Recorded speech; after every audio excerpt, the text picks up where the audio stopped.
ஹரே நம பார்வதி பதையே ஹர மகாதேவா. இது வந்து பல்லசேனை கிழக்கே கிராமம் என்கிற ஸ்தலம். பிராமண குடும்பங்கள் அங்கே அந்த அக்ரஹாரம் ஏதாச்சும் ஒரு 3 ஜென்ரேஷனாக இருக்கிற ஒரு அக்ரஹாரமாக்கும். ஸ்ரீ கல்யாண பார்வதி சமேத ஸ்ரீ கர்கேஸ்வர சுவாமி பிரதிஷ்ഠுள்ள சிவன் கோவில் ചുറ്റുமாக ഗ്രാമം இருக்குது. പിന്നെ ഗർഗമുനിയാൽ പ്രതിഷ്ഠിക്കപ്പെട്ട കോവിലാക്കും. മാത്രമല്ല ரொம்ப சந்தோஷமும் சந்திருப்தியும் நிறைஞ்ச ஒரு கிராமம். ஒரு சமயத்தில் கிருஷி பிரவൃത്തിയിലെയും വേദപാരായണങ്ങളിലെയും വീട്ടുക്ക് വീട്ടുക്ക് ശിവപൂജകളും സന്തോഷமாக இருந்த ஒரு கிராமமாக்கும் இது. எல்லாரும் கோவில் காரியங்களில் அலைஞ்சு சேர்ந்து ஒரு அசாதாரணமான சந்தோஷமான ஜீவிதம் இருந்த கிராமம். இன்றைக்கி குட்டிகளெலாம் நிறைய படித்து வெளியில் போயாச்சு. நிறைய பேர் நல்ல நல்ல எக்ஸ்ட்ராடினரி பொசிஷன்ஸ்லேயும் எல்லாம் நிறைய பேங்கர்ஸ், என்ஜினியர்ஸ், ஆர்மியில் மேஜர் ஜெனரல் ஆகிட்டு போன குட்டிகள் இருக்கிற கிராமம் இது. மாத்திரமல்ல அந்த மாதிரி ஒரு சமூகம் இனி திரும்பி வருவான்னு ஒரு டவுட் இருக்குது. அதனால் நம்ம பரமாவதி ശ്രമിக்கிறோம். நம்ம கோவில் விசேஷம் என்ன கேட்டால் சிவங்கோவில் ஆனத்தினால சிவராத்திரி, அதுக்கு வர சனிக்கிழமை சாஸ்தாபதி நடக்கும். சிவராத்திரி ரொம்ப முக்கியமான பூர்ணாபிஷேகம் நடக்கும். பாலக்காடுலேருந்து சுஹாஸ் வாத்தியருடைய கேர் ஆஃபில் 11 வேத பண்டிதர் வந்து ரொம்ப சந்தோஷமாக ராத்திரி பூர்ணாபிஷேகம் நடக்கும். പിന്നെ അതല്ലാതേക്ക് തിരുവാതിരൈ, വൈക്കത്തഷ്ടമി, പിന്നെ അന്നാഭിഷേകമായി തുലാമാസം പൗർണമിക്ക് അന്നാഭിഷേകം ரொம்ப നന്നാ നടക്കുന്ന ഒരു ഗ്രാമം ഇത്. അന്നപ്പടി കെട്ടി சுவாமியை வெளியிலேருந்து தேரெல்லாம் பல்ல கச்சேரியெல்லாம் நடந்து ஒரு பழைய ஆச்சாரப்பிரகாரம் அந்த ஃபங்க்ஷன்ஸ்லாம் நல்லா நடந்து வருது. நவராத்திரி, പിന്നെ பிரதோஷங்கள் ரொம்ப முக்கியமாக. எல்லா பிரதோஷத்துக்கும் மகான்யாசம் அழகாக ஃபுல்லாக சொல்லி ருத்ராபிஷேகம் ரொம்ப அழகாக நடக்கும். நிறைய பேர் விசுவாசத்தோடு நல்லா செய்துட்டு வர ஒரு கிராமமும் கோவிலும் இது.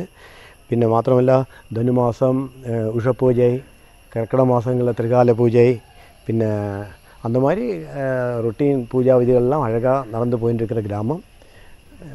கிராமத்தோட செட்டப்பு ஆள்கார் வெளியிலெல்லாம் போனதுனால பழைய மாதிரி அந்த ஆச்சாரங்களில் எல்லாம் விசுவாசம் உள்ள ஆள்கார் ரொம்ப கம்மியாக தான் இருக்குது. ஆனாலும் கோவில் காரியங்கள்லாம் சிட்டியாக போயிட்டு சந்தோஷமாக போயின்ட்டுருக்கு. വീണ്ടും அதே மாதிரி ஒரு காலகட்டம் திரும்பி வரும்னுள்ள ஒரு ஆசையோடு போயின்ட்டுருக்கு. இப்போ லாஸ்ட்டு கும்பாபிஷேகம் இந்த கோவில் இப்போ ஓவர் டியூ 2006 கும்பாபிஷேகம் நடந்தது. அடுத்த கும்பாபிஷேகம் ஓவர் டியூ ஆனாலும் அதுக்கிடையில் കുരുക്കളും ഗ്രാമവാദ്യരും എല്ലാം ചൊന്ന പ്രകാരം അഷ്ടബന്ധം എല്ലാം ആദ്യ ഒരു അന്തരിത പ്രതിഷ്ഠ എന്നുള്ളൊരു കാര്യക്രമത്തിലൂടെ 9th and 10th April 2023 അന്തരിത പ്രതിഷ്ഠ നടത്തിനോം. അതിനാൽ கோவில் உள்காரியங்கள்லாம் ரொம்ப க்ளீனாகவும் சிட்டையாகவும் பூஜா காரியங்கள்லாம் சமயத்துக்கு ஆகிட்டு நடந்துட்டுருக்கு. எல்லாம் சந்தோஷமாக போயிட்டுருக்கு. இனி நிறைய காரியங்கள் செய்யறதுக்கு இருக்குது. அதெல்லாம் வருங்காலத்தில் நம்மளோட இந்த பழைய பிராமண சமாஜமோ அல்லாட்ட அந்த வேத சம்ஸ்காரமோ எல்லாம் திரும்பி வரணும்னுள்ள ஆசையோடு போயிட்டுருக்கு.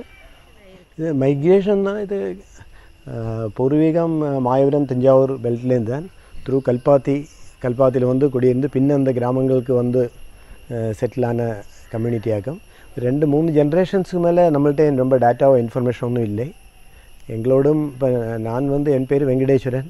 நான் ஸ்டேட் பேங்க்லேருந்து ரிட்டையர் ஆகிட்டு இங்கே வந்து செட்டில் ஆகிருக்கேன். இந்த கிருஷ்ணகிரிக்கு அதையும் பார்த்துருக்கேன். எங்களோட பேரண்ட்ஸ் அப்பா கோவில் வாத்தியாராக இருந்திருக்கா, தாத்தாவும் வாத்தியாராக இருந்திருக்கா. அப்படி ஒரு 60 to 70 years எங்கள் ஃபேமிலியே கோவிலில் பூஜை பண்ணி போன ஒரு காலம் இருந்தது. ஸ்ரீ கிருஷ்ணவாத்தியார் எங்களோட தாத்தா 1940s ஒரு 56 வரையில் இருந்திருக்கா. அதுக்கப்புறம் அப்பாவும் ஸ்ரீ ராமவாத்தியார் அவர்கள் இங்கே 1980s வரை 80-81 வரை இந்த கோவிலில் பூஜை பண்ணி இருந்த ஒரு ஃபேமிலியாக நாங்கள். அப்பா ராமவாத்தியார் வந்து பாலக்காடு சொக்கநாதபுரத்துலேயும் பூஜை பண்ணி இருந்திருக்கா. அங்கே ஆமெல்லாம் இருந்து பின்னீட கொடுத்துட்டு வந்தாச்சு. இப்போ கிராமத்தில் நாங்கள் வந்து கோஆர்டினேட் பண்ணி வெளியில் உள்ளவராக ஒன்று கலெக்ட் பண்ணி ஒரு எல்லாரோட ശ്രദ്ധയും இருக்குது, எல்லாரோட சப்போர்ட்டும் இருக்குது. நிறைய காரியங்கள் செய்யறதுக்கு இருக்குது. சந்தோஷமாக போயின்னு இருக்குது. கிராமத்தில் 47 குடும்பங்கள் இருக்குது. நிறைய வீடுகள் பொழிஞ்சு போயிட்டு தொடியாயிட்டு கிடக்கிறது. மாத்திரம் இல்லை 27 குடும்பங்கள் பிராமண ஃபேமிலிஸ் ஆகிட்டே இருக்கா. எல்லோரும் விசேஷ நாளில் எல்லோரும் வந்து சந்தோஷமாக நடத்தி தந்து சென்னை, பெங்களூர் நிறைய குட்டிகள் நல்லா படித்து ரொம்ப செட்டில் ஆகிருக்கா. ஆர்மி மேஜர் ஜெனரல்லேருந்து நிறைய டாக்டர்ஸ் இருக்கா, பேங்கர்ஸ் இருக்கா. அவெல்லாம் சமயத்துக்கு லிங்க் பண்ணி கோவில் காரியங்கள் எல்லாம் ஸ்ரத்தையோடு ஹெல்ப் பண்ணுறான். வேத பண்டிதன்னா இப்போ எங்கள் ஃபேமிலியில் கிருஷ்ணவாத்தியார், ராமவாத்தியார், പിന്നെ പല്ലശ്ശന വൈദ്യനാഥ ശർമ്മ എന്ന വൈത്തുക്കുട്ടി വാദ്യാർ, പിന്നെ ഗണപതി വാദ്യാർ, രാശപ്പ വാദ്യാർ, പിച്ചാമണി വാദ്യാർ, ഹരിഹര വാദ്യാർ, ആലമ്പള്ള അമ്പി വാദ്യാർ, ரொம்ப அழகான எல்லா வீட்டுக்கும் ஓரோ வாத்தியார்மார் இருந்துட்டோ இல்லாட்டா வேத பண்டித கனபாடிகளாயிட்டு இருந்த சமயம் ഉണ്ടായിരുന്നു. അങ്ങനെ ഒരു 50-60 ഇയേഴ്സ് ഒരു പീരീഡ് ഓഫ് ടൈം அந்த குட்டி குட்டிகள் ஆரும் அந்த ப்ரொஃபஷனில் வராதிக்கு மாறிப்போய் வேத படிக்கிறதுலேருந்து மாறி அதாவது ஃபீல்டில் எக்ஸ்பர்ட் ஆகிட்டா. ஆனால் வேதம் படிக்கிற காரியத்தை விட்டு போயிடுது. പിന്നെ நிறைய எல்லாத்துலேருந்தும் சிற்றூர் பாடசாலையிலெல்லாம் படித்த சமயம் ഉണ്ടായിരുന്നു. ஆனால் ஒரு பீரியட் ஆஃப் டைம் அதுலேருந்தும் மாறிப்போகிற நிலைமை வந்து கொடுத்து அந்த ஒரு காலகட்டம் ஒரு கஷ்டமாக தான் இருக்குது சொல்லறதா. மியூசிஷியன்ஸ் நிறைய பேர் இருக்கு. மீனா வைத்தியநாதன், പിന്നെ സന്ധ്യ, ആനന്ദ്, ബാക്കി എല്ലാ ആർക്കും കുട്ടികളെല്ലാം പാട്ട് പഠിച്ചിട്ടും എല്ലാം ഇരുന്ന സമയം പഴയ அப்படி ആരോടും ഹിസ്റ്ററിയിൽ மியூசிஷியன்ஸ் ஆயிருந்த ஹிஸ்ட்ரியே இல்லை. பொலிட்டீஷியன்ஸில் அந்த மாதிரி ஒரு யாருமே அந்த பொலிட்டிக்ஸில் போகிற ஒரு பரம்பரையே இருந்துட்டில்லை. எல்லாம் வேத படிக்கிறது, சாயந்தரமான நாமதேயம் சொல்கிறது, வீட்டுக்கு சிவபூஜைகள், அந்த மாதிரி ஒரு சந்தோஷமாக இருந்த ஒரு கிராமம். ഒരു കോവിലും എപ്പിടിന്ന് ചൊല്ലിക്കഴിഞ്ഞാൽ அந்த ഉൾക്കാര്യങ്ങൾ വേദപാരായണം അല്ലാട്ട அந்த ജപ കാര്യങ്ങളെല്ലാം ഒന്ന് നനച്ചാലേ നടന്നു പോയിടും. അന്നാഭിഷേകத்துக்கு ഒന്നുதான் ആനശിവേലിയും எல்லாமா வெளியிலൊരു പരമ്പര ആനശിവേലി തിരുവഞ്ചനം എടുത്തുകൊണ്ട് വരുന്നത്. പിന്നെ സായന്തനം ഗ്രാമപ്രദേശം എല്ലാം നടക്കുന്ന ഒരു സംഭവം അന്നാഭിഷേകத்துக்கு മാത്രമാണ്. ബാക്കി ശിവരാത്രിയും തിരുവാതിരയും വൈക്കത്തിനും എല്ലാം ഉള്ളോടെ പൂർണ്ണാഭിഷേകവും രുദ്രാഭിഷേകവും നടന്ന് பிரசாதம் வாங்கிட்டு போகிற ஒரு சம்பவமாக்கி இருக்குது. പിന്നെ நம்ம சிவன் கோவில் கல்யாண பார்வதி தியானத்தினால நிறைய பேர் சுயம்பரார்ச்சனை நின்றுட்டு அது பண்ணுறா. நிறைய பேருக்கு அவளுடைய கல்யாணம் ஆகிறதுக்கும் சந்தோஷமாக இருக்கிறதுக்கும் ஒரு ஹஸ்பண்ட் ஒய்ஃபு சந்தோஷமாக இருக்கணும் എന്നുള്ള ആശയിൽ പൂജ பண்ணுறதெல்லாம் அவளுக்கு നല്ലൊരു വിശ്വാസവും സങ്കല്പം നടക്കുകയും ചെയ്യുന്നത്. അത് ഇന്നേക്കും എല്ലാ തിങ്കക്കിഴമയാനാലും அந்த ലളിതാസനം അർച്ചനയും பண்ணி அந்த மூலமந்திரம் சொல்லி அந்த പരിപാടി നന്നാ നടന്നിട്ടേ இருக்குது. 11 திங்கக்கிழமை கண்டினியூஸாக பண்ணி அவசானத்தை திங்கக்கிழமை அதை முடிச்சுட்டு அவளுக்கு பிரசாதம் எல்லாம் அனுப்பி கொடுத்துட்டுருக்கோம். அட் எனி பாயிண்டாட்டு 20-25 பேரோட பூஜை நடந்துகிட்டே இருக்கும். அது சம்பவம் நடந்துட்டுருக்கு. പിന്നെ கல்யாணம் நடக்கவும் செய்கிறது. ஆமாம், கல்யாணம் நடக்கவும் செய்கிறது. நிறைய கிராமத்தோட அடிமக்காவு நிறைய பேருக்கு பழைய காவாக்கும் அடிமக்காவாக இருக்குது. காவுக்கு தொழ வந்தால் இங்கேயே வந்து தொழுதுட்டு போகிற நிறைய ஃபேமிலிஸ் இருக்கா. எல்லா ஃபேமிலிஸுக்கும் ஆல்மோஸ்ட் பழைய காவு, கொஞ்சம் பேருக்கு புத்தங்காவு பகவதி க்ஷேத்திரமும் அடிமக்காவாக இருக்கிற சங்கல்பம் இருக்குது. நிறைய ஃபேமிலிஸ் மெயின்டைன் பண்ணுறாங்க. பூரிபட்சம் சொன்னால் இங்கே கிராமத்தில் வாதுல கோத்திரம் ஒரு ஃபேமிலிஸ் நிறைய செட்டப் இருக்கா. அவெல்லாம் நல்லா சிக்னிஃபிகண்ட்டாக கான்ட்ரிபியூட் பண்ணுற ஃபேமிலிஸ் ஆகும். கோவிலே പിന്നെ കൗണ്ടിന്യ ഗോത്രം ഏകദേശം ജാസ്തി வந்து യജുശാഖ தான் ஜாஸ்தி. அது ஆவணியாவட்டங்களும் எல்லாம் ஆவணியாவட்டத்துக்கு வரது தெரியும். கிருஷ்ண இல்லை கிருஷ்ண யஜுர்வேத சாக தான் ஜாஸ்தி. ஆவணியாவட்ட சமயத்தில் எல்லோரும் வருவா. சுவாமிக்கு எப்படி நம்ம சிவன் கோவிலில் வாகனம்னு கிடையாது, பல்லக்கு இருக்குது. ரொம்ப பூர்வீகமாக ஒரு 100 இல்லை இங்கே வாகனம். அது சுவாமி எழுந்தள்ளத்துனா சிவராத்திரி, அன்னாபிஷேகம், விஜயதசமி அன்றைக்கெல்லாம் அந்த தேர் எடுப்போம். தேர் எடுத்து சுவாமியோட பழைய அந்த பல்லக்கு இப்பவும் மெயின்டைன் பண்ணி போகிறது.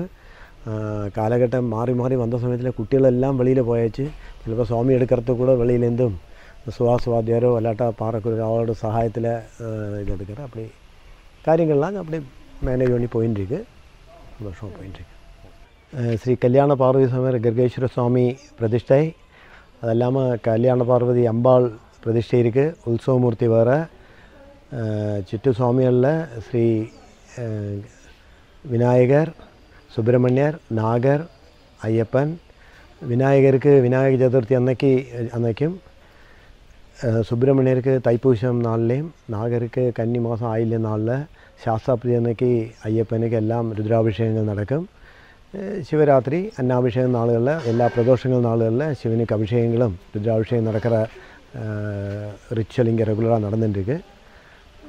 പിന്നെ വിശേഷമാണ് ബ്രഹ്മരക്ഷസിൽ ഒരു പൂജയുണ്ട്. എല്ലാ മലയാള മാസം 26-ആം തീയതിയും ബ്രഹ്മരക്ഷസ് പൂജை. பழைய நிறைய பேரோட விசுவாசத்துக்காக பால் பாயசம் நைவேத்தியம் பண்ணி பிரம்மரட்சஸுக்கு அபிஷேகம் எல்லாம் பண்ணி நடக்கிற ஒரு சம்பவம் பிரக்கிரியை இங்கே நடந்துட்டுருக்கு. சந்தோஷமாக போயிட்டுருக்கு.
சாரதா வெங்கடேஸ்வரன். இந்த பல்லஷின வில்லேஜில் இப்போ நாங்கள் ஒரு 4 இயர்ஸாக வந்து இங்கே இப்போ செட்டில் ஆகிருக்கோம். நான் basically born and brought up இந்த கோவில் இங்கே பல்லஷினையோடாக்கும். இந்த கோவிலோட நிறைய நல்ல காரியங்கள் நல்லா நடந்து போயின்னு இருக்கு. மெயின்லி இங்கேத்த பூஜைகளில் தாரா மாலா விளக்கு கார்த்தால ரொம்ப நன்னா கழியறது. கல்யாண பார்வதிக்கு 11 வீக்ஸ் ஸ்வயம்பர அர்ச்சனைங்கிற ஒரு பூஜை ரொம்ப நன்னா கழியறது. அதாவது கல்யாணமாகத்த பாய்ஸ் அண்ட் கேர்ள்ஸ் அவளுக்கு வேண்டி பிரார்த்திச்சுட்டு 11 ஆഴ്ച அர்ச்சனை கழித்து பிரசாரத்தை நிறைய பேருக்கு நல்ல ரிசல்ட்டு கிடச்சிருக்கு. அவளோடெல்லாம் நல்ல ஒரு அபிப்பிராயமாக்கும். எல்லோரும் கோவிலுக்கு இப்போ அதுக்காக நிறைய வந்து போயின்னு இருக்கா. தென் ஆல்மோஸ்ட் எல்லாம் நல்லபடியாக நல்லா போயின்னு இருக்கு. പിന്നെ മെയിൻ വേറെ ഒന്നെന്ന് പറയുന്നത് നാഗർക്ക് ആയില്യ നക്ഷത്രത്തിൽ നൂറും പാലും അഭിഷേകങ്ങൾ ചെയ്യാറുണ്ട്. മാർച്ചിൽ ശാസ്താപ്രീതി നല്ല രീതിയിൽ കഴിയാറുണ്ട്.